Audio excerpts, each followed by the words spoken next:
อาสบายดีทุกคนเนาะมื้อนี้มาอัปเดตอันนี้เด้อเรื่องราคาเบอร์เนาะพี่น้องเนาะราคาเบอร์หลัก7หลัก5หลัก9เนาะหลัก2เนาะอัปเดตเด้อนี่อัปเดตเนาะสำหรับลูกค้าซื้อไปไสนะต้องการไปซื้ออยู่ร้านแต่ละร้านเนาะร้านใดคือกันหมดเนาะแต่ว่าสิบอกราคามันเด้อราคาประมาณ80,000เด้อราคามันเด้อบางคนบางท่านน่ะมาแล้วอยากได้เบอร์ซื้อเบอร์แหน่เท่าใด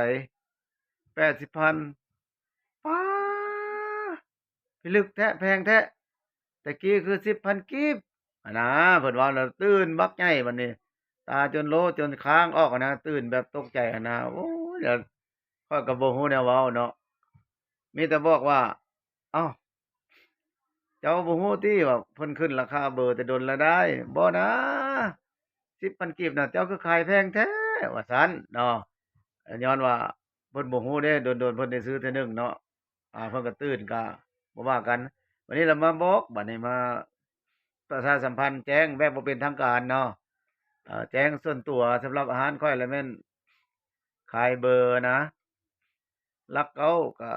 80,000หลัก5ก็80,000เนาะ หลัก7กับ80,000แต่ว่าหมู่คู่พรรคพวกเฮาคนกันเองแล้วว่าเว้าถึกคอออกกันแม่นเว้าถึกมกถึกใจก็มีหลุดกันได้พี่น้องเอ้ยเด้อแต่ว่าสิ่งที่คาดบ่ได้แท้ๆนี่เด้อให้ถือสมโนมาเนาะสมโนเอามาลงทะเบียนก่อนลงทะเบียนให้ฟรีบ่ได้เอาเงินเนาะอยู่หั้นเอาเนาะ สมโนบ่มีสมโนก็มีบัตรประจำตัวมีใบขับขี่ก็ได้พาสปอร์ตก็ได้เนาะถือมาเด้อถือมาแล้วแม่นเอาของตนเองมาเนาะ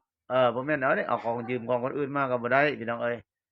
ต้องเอาสมโนตนเองมีรูปอยู่หั่นเนาะรูปเจ้าของอยู่หั่นอยู่ในสมโนมีรายชื่อจะแจ้งเนาะ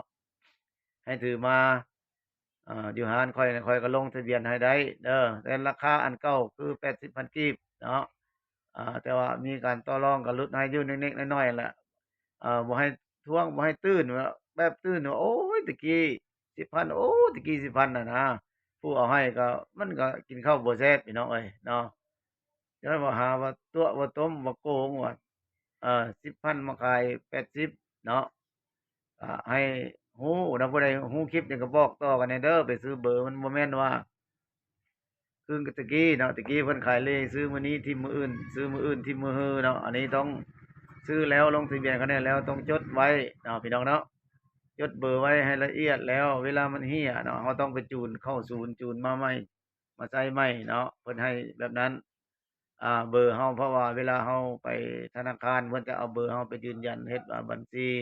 เฮ็ดโคดให้เราเนาะจั่งซั้นเด้อ เอาแกงแบบนั้นแหละให้ถือเอาสมโนมาเวลาจะไปซื้อเบอร์เด้อเออให้ถือสมโนใบขับขี่พาสปอร์ตก็ได้เนาะอันใดอันหนึ่งต้องมีรูปเจ้าของอยู่หั่นเด้อเอาขอบใจขอบใจบ๊ายบายมาบอกข่าวเนาะมีหลายคนมาถามตื่นตกใจคือว่าพะยศพะโยคือเขาทึกเขาโกงอะนะบ๊ายบาย